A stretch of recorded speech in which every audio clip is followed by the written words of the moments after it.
Bonjour à tous, bienvenue dans cette nouvelle vidéo consacrée au MH370. Alors aujourd'hui, on va s'écarter un petit peu des sentiers que j'ai l'habitude de traiter sur cette affaire. On va partir dans une vidéo complètement délirante qui fait le buzz depuis quelques mois déjà sur Internet. Une vidéo qui en fait est assez ancienne, mais qui fait le buzz parce que l'on voit des objets qui seraient attribués à des orbes qui tournent autour d'un avion de ligne et cet avion qui disparaît brutalement sur les images. Alors, une vidéo qui a été par certains attribuée à la disparition du MH370 et pourquoi cette vidéo est davantage virale aujourd'hui alors qu'en fait elle date de 2014 ? Eh bien tout simplement parce que une personne a accordé du crédit à cette vidéo. Il s'agit de Ashton Forbes. Je vais en parler un petit peu après. Cette personne a fait des articles et des vidéos sur Internet pour dire qu'il avait étudié cette vidéo et qu'il n'avait trouvé aucun fake dessus au niveau du traitement. Comme on va le voir, cette personne, j'ai beaucoup de doutes dessus parce que quand je regarde ces images, moi je trouve des petites incohérences que l'on a dessus. Je vais vous les montrer dans cette vidéo. Comme ça, vous aurez mon analyse personnelle. Je ne dis pas que cette vidéo est fausse, mais il y a quand même des éléments qui, moi, m'interpellent sur la viabilité de cette vidéo. Quant à l'attribuer au MH370, on verra que moi, je suis très, très dubitatif dessus parce que ça ne colle pas avec beaucoup de choses que l'on a. Voilà. Avant de traiter de cette vidéo, un petit mot sur le sujet OVNI. Personnellement, je ne suis pas du tout fermé au phénomène OVNI. J'ai d'ailleurs traité des vidéos sur Internet avec Pascal Fechner, qui était l'ancien représentant du MUFON en France. On a déjà traité d'un sujet comme Valentich, qui est la disparition d'un jeune pilote à bord d'un Cessna au large de l'Australie. On sait que les échanges qu'il avait eus avec le contrôle aérien, il disait qu'il avait un objet qui lui tournait autour et bizarrement cet appareil a disparu et on n'a jamais retrouvé ce Cessna ni même le pilote. Donc il y a toujours une espèce de légende qui tourne autour de cette affaire. Je vous renvoie vers la vidéo que j'avais fait avec lui. Donc je ne suis pas du tout fermé à ces sujets-là. On a aussi traité une observation d'OVNI sur le territoire des États-Unis. On a parlé justement de Flight Radar, ce que l'on voit vraiment sur Flight Radar. Donc voilà, je vous renvoie vers ces vidéos que j'ai faites avec lui. Je vous renvoie également vers une autre personne qui a l'habitude de traiter le sujet OVNI et tout ce qui est un peu sujet inexpliqué et de manière très factuelle et sérieuse. Il s'agit de Jocelyn F. Keller, qui est intervenant régulier sur une chaîne qui s'appelle BTLV, consacrée aux mystères inexpliqués. J'ai fait plusieurs vidéos avec lui chez BTLV. C'est quelqu'un que j'apprécie parce qu'il a une analyse rationnelle, il regarde les faits et il essaie de se poser des bonnes questions. Donc si ce sujet-là vous intéresse, je vous renvoie vers ses ouvrages et vers les vidéos qu'il peut faire avec BTLV. Donc ce phénomène OVNI, je ne suis pas du tout fermé pour le traiter. Personnellement, je pense qu'il est tout à fait concevable qu'une intelligence extraterrestre plus évoluée que la nôtre vienne nous rendre visite, essaie de nous étudier. Ça, je ne suis pas du tout fermé à cette idée-là. Est-ce que des avions ou des vaisseaux extraterrestres auraient été récupérés par les Américains? On parle beaucoup de la zone 51 qui est assez mystérieuse. Peut-être. Voilà, j'ai pas d'avis très tranché sur la question, mais si je pense qu'il y a des choses, si on parle de l'histoire de Roswell, il y a des choses qui sont certainement passées à Roswell. Maintenant, quoi? C'est très difficile à dire. Est-ce que les Américains sont en possession d'une technologie extraterrestre? Personnellement, je n'en sais rien du tout.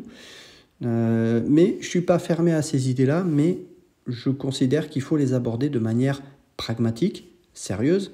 Il n'y a qu'à voir ce qui se passe actuellement aux États-Unis, où il y a un débat au niveau des politiciens américains, un débat qui est extrêmement sérieux sur les observations d'OVNI qui sont en recrudescence, notamment, on l'a vu avec des images de l'US Navy qui sont prises par des avions de chasse de l'US Navy, avec des témoignages de pilotes de chasse de l'US Navy.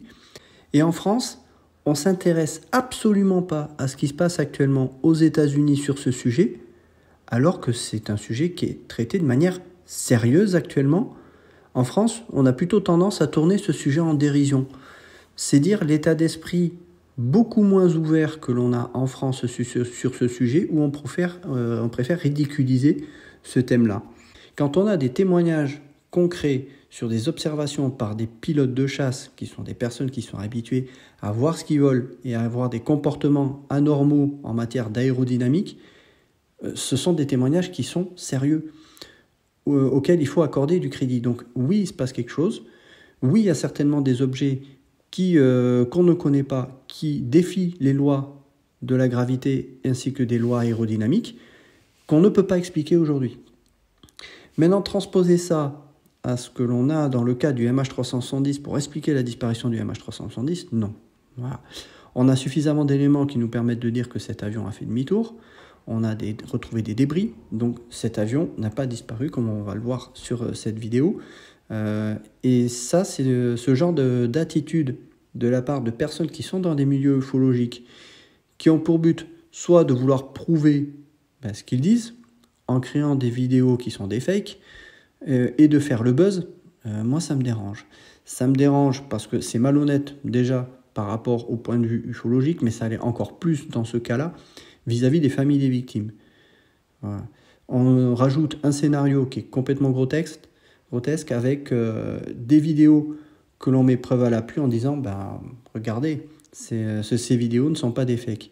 Et des personnes comme Ashton Forbes qui viennent crédibiliser ces vidéos plusieurs années plus tard, j'ai un gros souci là-dessus.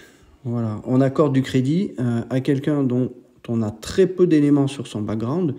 On sait que c'est quelqu'un qui gravite dans le milieu ufologique, et dans le milieu ufologique, il y a de tout. Il y a des gens qui sont sérieux, pragmatiques, mais il y a des gens qui sont complètement illuminés, il faut dire ce qui est, qui sont convaincus du scénario et qui vont tout faire pour prouver aux gens que ce qu'ils disent est vrai. Donc c'est un milieu sur lequel il faut faire attention, et donc l'origine de cette vidéo, on ne sait pas d'où elle vient.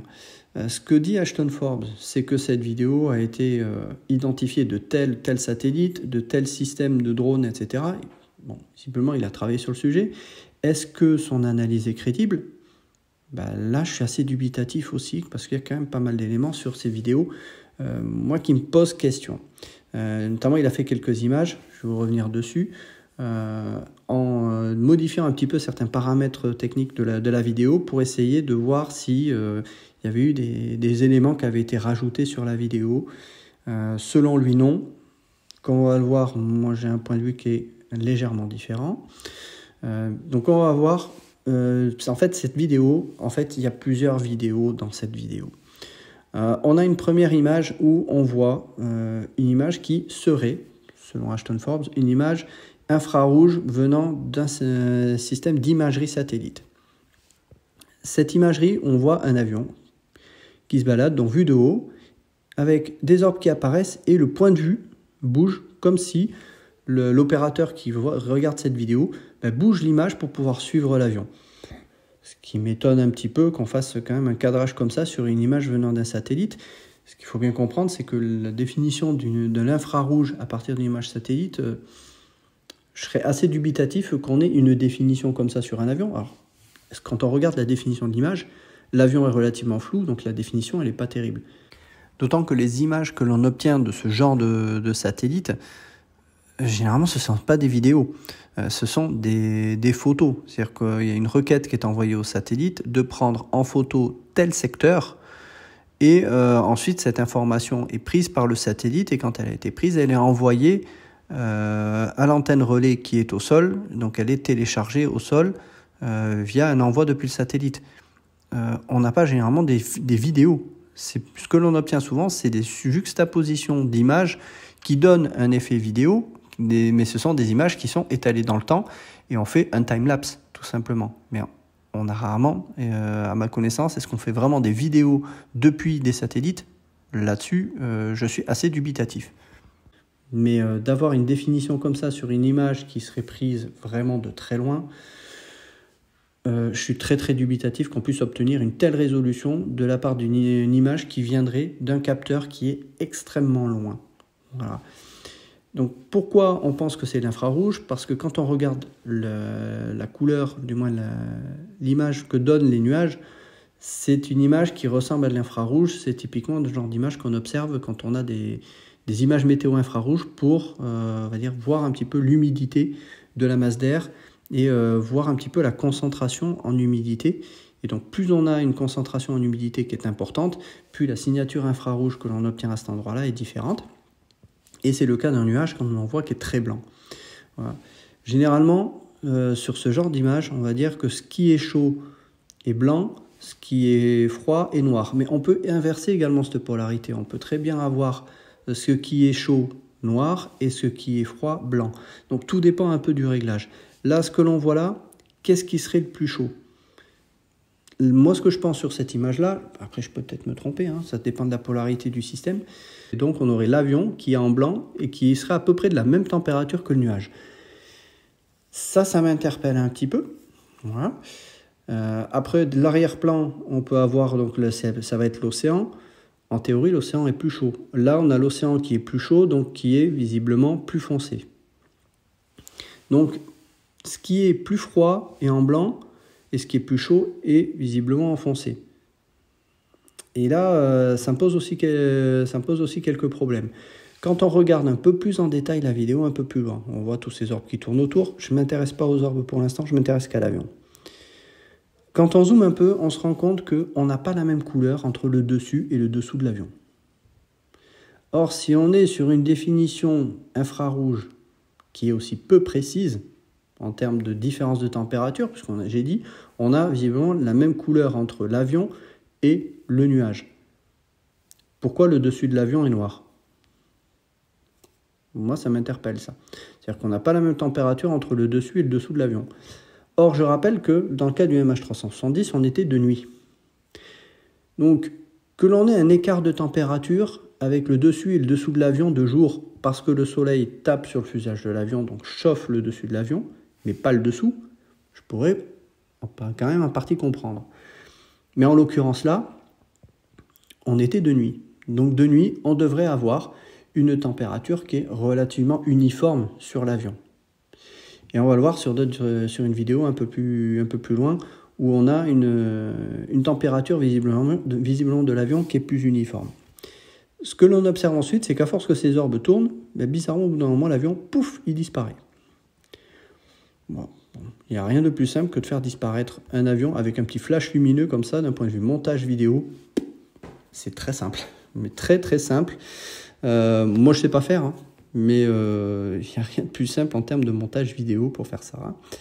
Je pense même que si, je pourrais peut-être même y arriver en faisant des collages d'images sans aucun souci.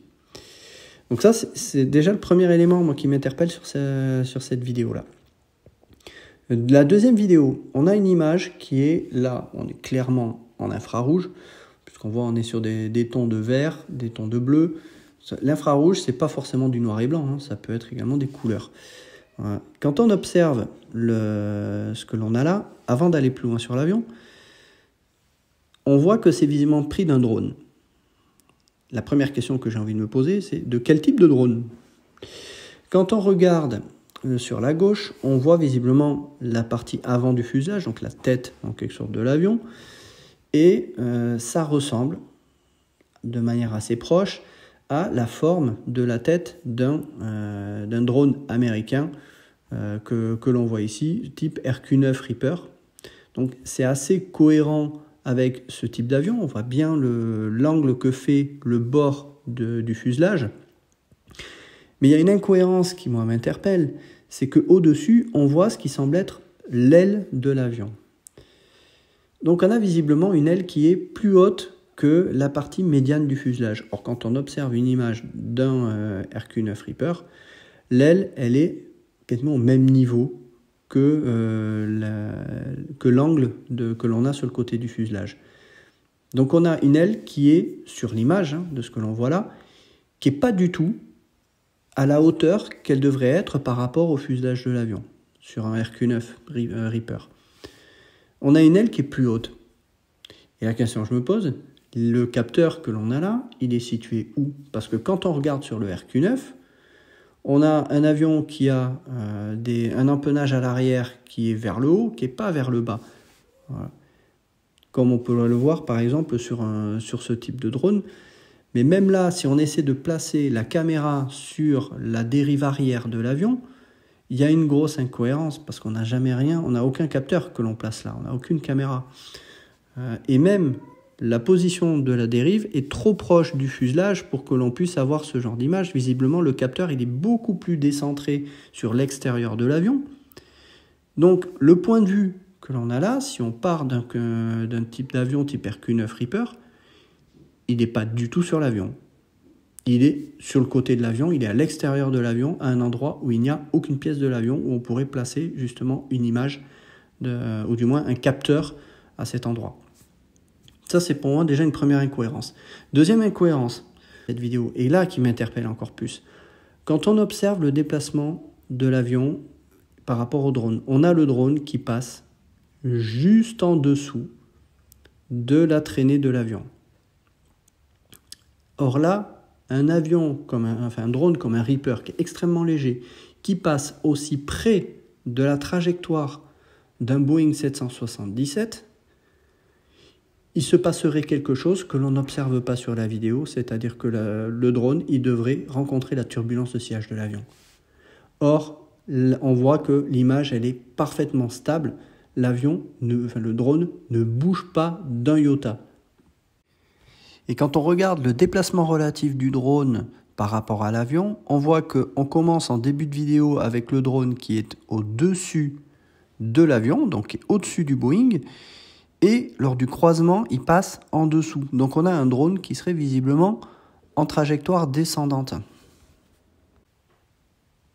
Et ça m'interpelle. Pourquoi le drone qui croise la trajectoire d'un avion aussi gros comme le 777 ne se tape pas la turbulence de sillage du Boeing? J'avoue que ce détail, il m'interpelle. Autre détail qui m'interpelle quand on regarde un petit peu plus loin, alors on a les orbes. Bon, ça, je m'y intéresse pas, mais moi, je m'intéresse à la forme de l'avion. Quand on regarde la signature thermique de l'avion, on a un avion qui tourne sur du vert et un peu de jaune. Et surtout, c'est quand on le voit de profil, moi ce qui m'interpelle, c'est qu'on voit qu'il y a les nacelles du moteur qui sont un peu en jaune, le fuselage qui est un peu en vert.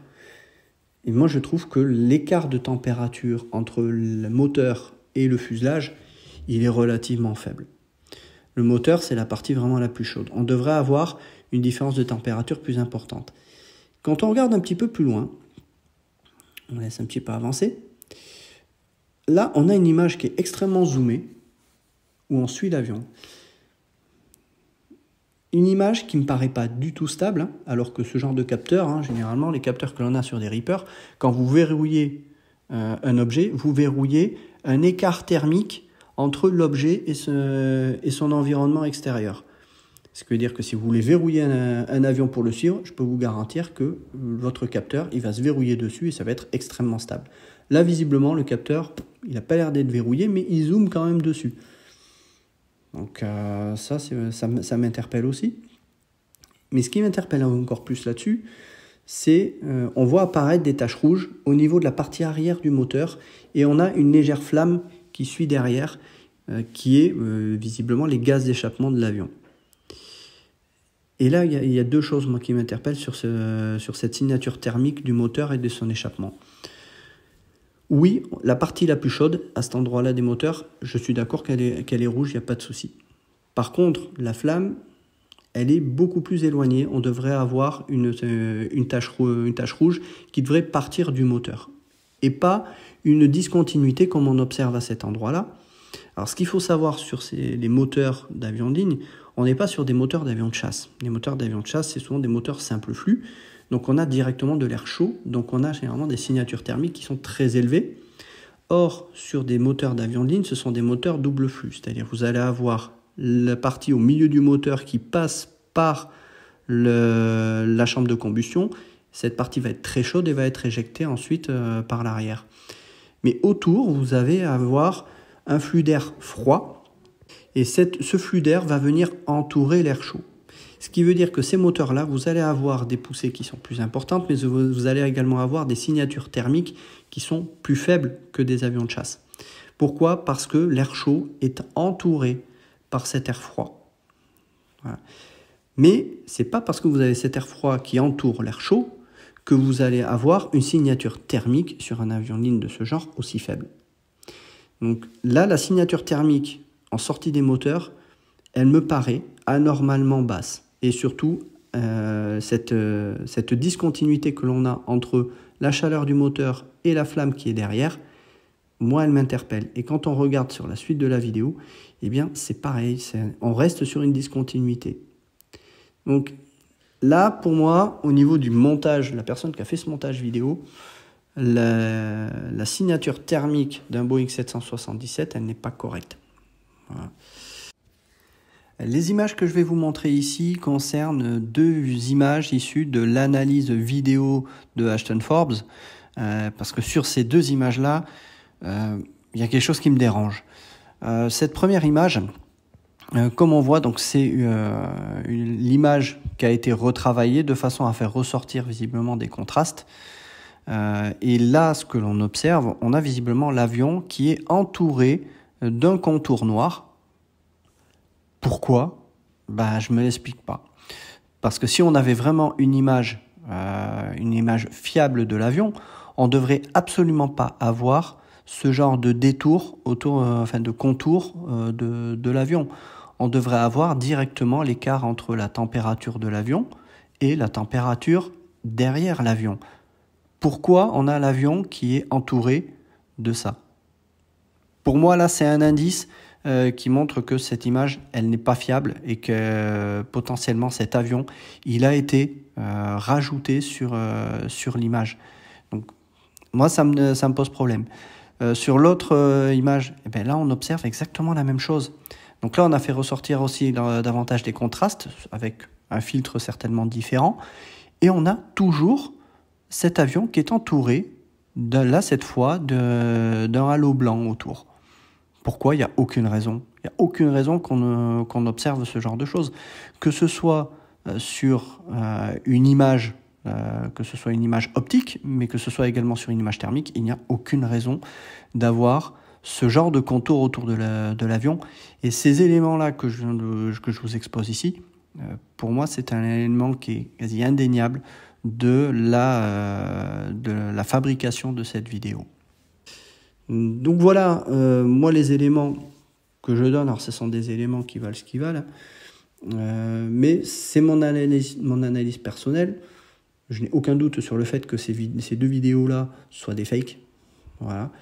Et ce qui me choque vraiment, c'est vraiment de se moquer des familles des victimes, de rajouter de la douleur à des gens qui en ont déjà suffisamment bavé, et de laisser entendre que cet avion a disparu comme ça de manière complètement aberrante, avec soi-disant des ovnis qui auraient fait disparaître cet avion.